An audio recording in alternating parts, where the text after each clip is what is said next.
TV है, भर्ती कराना पड़ेगा। मेरे पास पैसा नहीं है।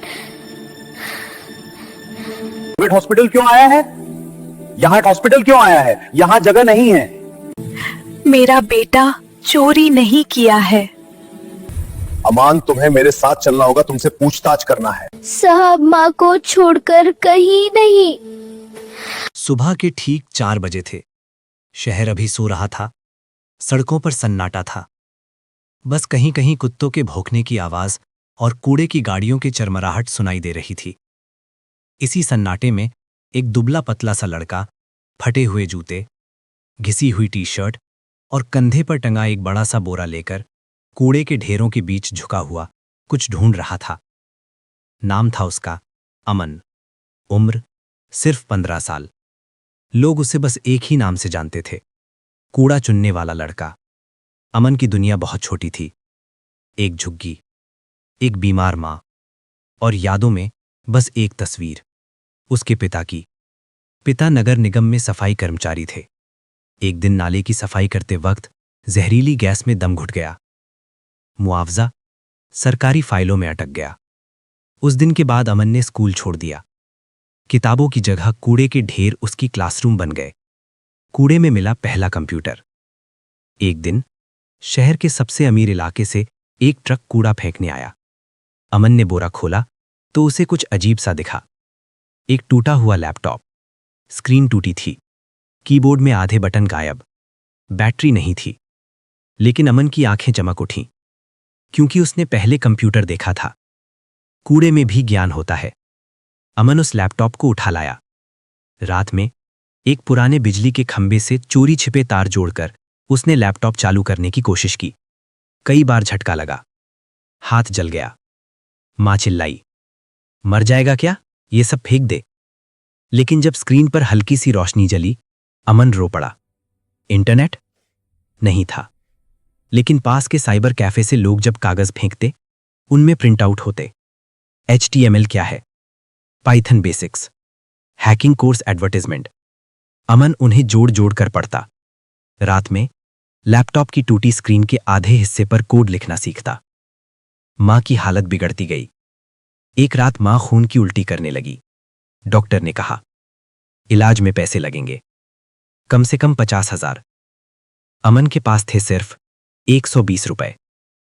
उसी रात उसने कसम खाई, अगर दुनिया सिस्टम है तो मैं उसका कोड सीखूंगा। एक दिन अमन को कूड़े में एक पेन ड्राइव मिली। घर आकर खोली। उसमें थे कुछ बैंक फाइल्स, एक लॉगिन टोकन और एक TXT फाइल। TXT फाइल में लिखा था, ट्रांसफर 30 CR, मिडनाइट, ऑफशोर। अमन का दिल तेज धड़कने लगा। अमन समझ गया, ये कोई बड़ा साइबर फ्रॉड है। किसी बैंक का पैसा विदेश भेजा जाने वाला है।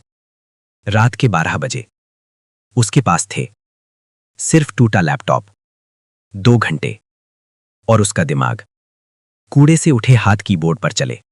उसने नेटवर्क ट्रैफिक ट्रेस किया, IP रूट बदले और एक बैकडोर पकड़ लिया। हाथ कांप रहे थे, पसीना गिर रहा था। मां पास में कराह रही थी और स्क्रीन पर टाइमर 0047, 0046। आखिरी लाइन ऑफ कोड। अमन ने लिखा, रोल बैक, स्ट्रेस, एंटर दबाया। स्क्रीन कुछ सेकंड के लिए ब्लैक हुई, फिर लिखा आया, ट्रांजैक्शन फेल्ड।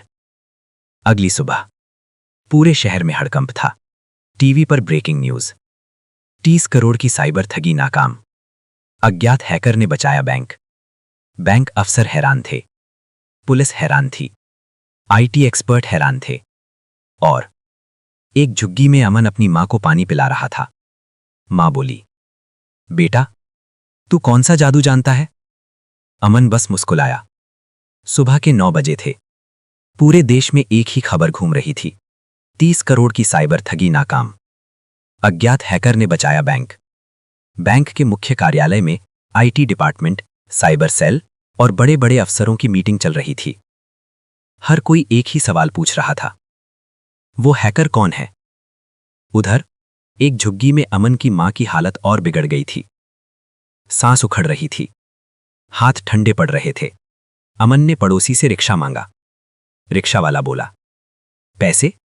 अमन ने जेब टटोली। 120 रुपए। अब 80 रुपए रह गए थे। रिक्शा वाला सिर हिलाकर चला गया। अमन ने मां को पीठ पर लादा और 2 किलोमीटर पैदल अस्पताल की ओर भागा। सरकारी अस्पताल। लंबी लाइन। डॉक्टर का चिल्लाना। नर्स का रूखा व्यवहार। डॉक्टर ने रिपोर्ट देखी और बोला, टीबी के, भर्ती करना पड़ेगा। अमन ने हाथ जोड़ दिए। साहब, पैसे नहीं है। डॉक्टर ने ऊपर से नीचे देखा। तो प्राइवेट अस्पताल क्यों आए? यहां जगह नहीं है। अमन की आंखें भर आईं। तभी अस्पताल में हड़कंप। अचानक अस्पताल के बाहर 3 काली गाड़ियां रुकीं। साइबर सेल की टीम। एक अफसर तेज आवाज में बोला, अमन कुमार कौन है? अमन डर गया। मां बिस्तर पर पड़ी थी। उसने कांपते हुए कहा, मैं हूं, तुम्हें हमारे साथ चलना होगा। एक अफसर ने सख्त लहजे में कहा, तुम पर साइबर एक्ट के तहत पूछताछ करनी है। अमन की मां घबरा गई। मेरा बेटा चोर नहीं है साहब। अमन बोला, मैं चलूंगा, लेकिन मां को छोड़कर नहीं। अफसर कुछ पल चुप रहा, फिर बोला, इन्हें भर्ती कराइए, खर्च सरकार उठाएगी। Cyber cell office. एसी कमरा, शीशे की दीवारें, बड़े मॉनिटर। अमन पहली बार इतनी चमकदार दुनिया में आया था। एक सीनियर अफसर ने पूछा, तुमने 30 करोड़ की ट्रांजैक्शन रोकी? अमन ने सिर झुका लिया। गलती हो गई साहब। कमरे में सन्नाटा छा गया। अमन ने सब बता दिया।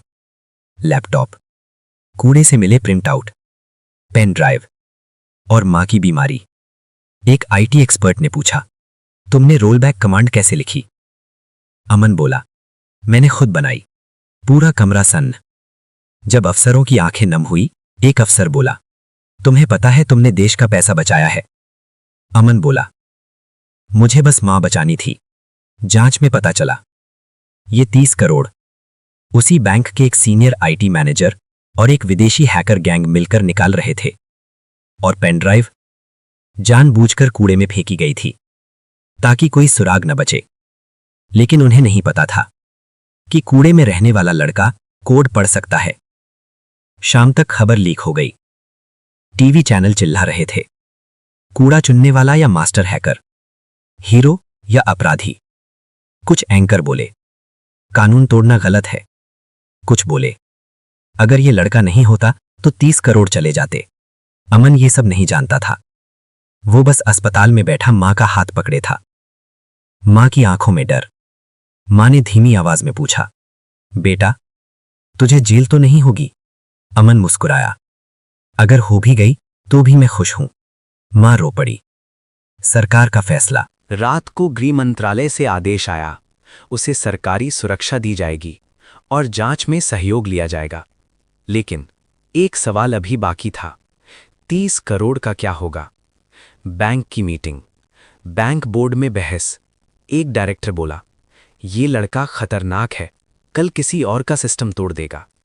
दूसरा बोला, इसे मौका दो, ये देश की संपत्ति है। अमन बाहर बैठा था, नंगे पैर, हाथ में मां की रिपोर्ट। एक सिक्योरिटी गार्ड बोला, अरे लड़के, यहां बैठने की जगह नहीं है। अमन चुपचाप फर्श पर बैठ गया। उसे आदत थी। तभी दरवाजा खुला। बैंक का चेयरमैन बाहर आया। सबके सामने बोला, जिस बच्चे को आप कूड़ा समझ रहे हैं, उसने हमें 30 करोड़ का नुकसान होने से बचाया है। पूरा हॉल शांत। बैंक के कॉन्फ्रेंस हॉल में सन्नाटा था। एसी की ठंडी हवा में भी लोगों के माथे पर पसीना था। एक तरफ सूट बूट में बैठे डायरेक्टर, दूसरी तरफ नंगे पांव, फटी कमीज में एक 15 साल का लड़का, अमन। उसके हाथ में मां की मेडिकल रिपोर्ट थी। फैसला आज ही होगा, बैंक के चेयरमैन ने गंभीर आवाज में कहा। देश जानना चाहता है कि 30 करोड़ बचाने वाले बच्चे के साथ हम क्या करेंगे। एक डायरेक्टर खड़ा हुआ। सर, कानून कानून होता है, इस लड़के ने सिस्टम में घुसपैठ की है। अमन ने सिर झुका लिया। उसे कानून नहीं पता था, उसे सिर्फ भूख और बीमारी पता थी। उसी मीटिंग के बाहर वही सिक्योरिटी गार्ड खड़ा था जिसने अमन को फर्श पर बैठाया था।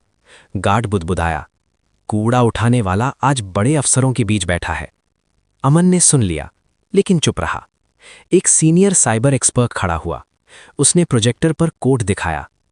ये रोल बैक कमांड कोई आम इंजीनियर नहीं लिख सकता। पूरा बोर्ड चौंक गया। ये बच्चा अगर गलत हाथों में गया तो देश के लिए खतरा है, और अगर सही हाथों में गया तो देश की ढाल। बाहर मीडिया पागल हो चुका था। क्या अमन को जेल होगी? क्या देश अपने हीरो को नजरअंदाज करेगा? क्या गरीबी अपराध है? सोशल मीडिया पर एक वीडियो वायरल हो गया। अमन मां को पीठ पर उठाकर अस्पताल भागता हुआ। पूरे देश की आंखें नम हो गई। उसी समय अस्पताल से कॉल आया। डॉक्टर की आवाज कांप रही थी। अमन, आपकी मां की हालत गंभीर है, तुरंत सर्जरी करनी होगी। अमन की उंगलियां कांपने लगी। वो चेयरमैन की ओर भी नहीं देख पाया, बस धीरे से बोला, साहब, मां को बचा लीजिए, मुझे जो सजा देनी है दे दीजिए। बैंक चेयरमैन, जो 30 साल से कभी भावुक नहीं हुआ था, उसकी आवाज भारी हो गई। मीटिंग स्थगित। पहले इस बच्चे की मां। रात 11 बजे एक प्रेस कॉन्फ्रेंस हुई।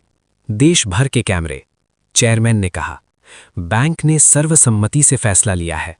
सभी सांस रोके खड़े थे। 30 करोड़ रुपए में से अमन की आंखें बंद थीं। 5 करोड़ रुपए अमन कुमार के नाम ट्रस्ट में रखे जाएंगे। पूरा देश सन्न। बाकी रकम साइबर सिक्योरिटी मिशन में जाएगी। और चेयरमैन ने अमन की ओर देखा। अमन कुमार, इस मिशन का सबसे छोटा सलाहकार। अगले दिन वही लड़का जिसे लोग भगाते थे, आज मंच पर खड़ा था। प्रधान सचिव ने कहा, देश को तुम पर गर्व है। अमन ने माइक पकड़ा, हाथ कांप रहे थे। मैं कोई हीरो नहीं हूं, मैं बस भूखा था। पूरा हॉल रो पड़ा। मां की आंखें खुलीं। अस्पताल में मां ने धीरे से आंखें खोलीं।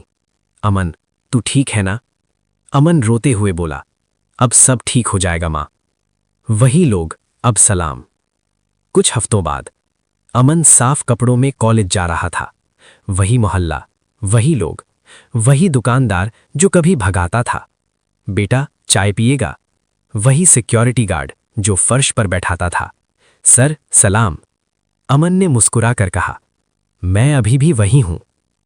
रात। अमन अपने पुराने झुग्गी वाले इलाके में खड़ा था। कूड़े का ढेर अब भी था। उसने वहां एक बोर्ड लगवाया।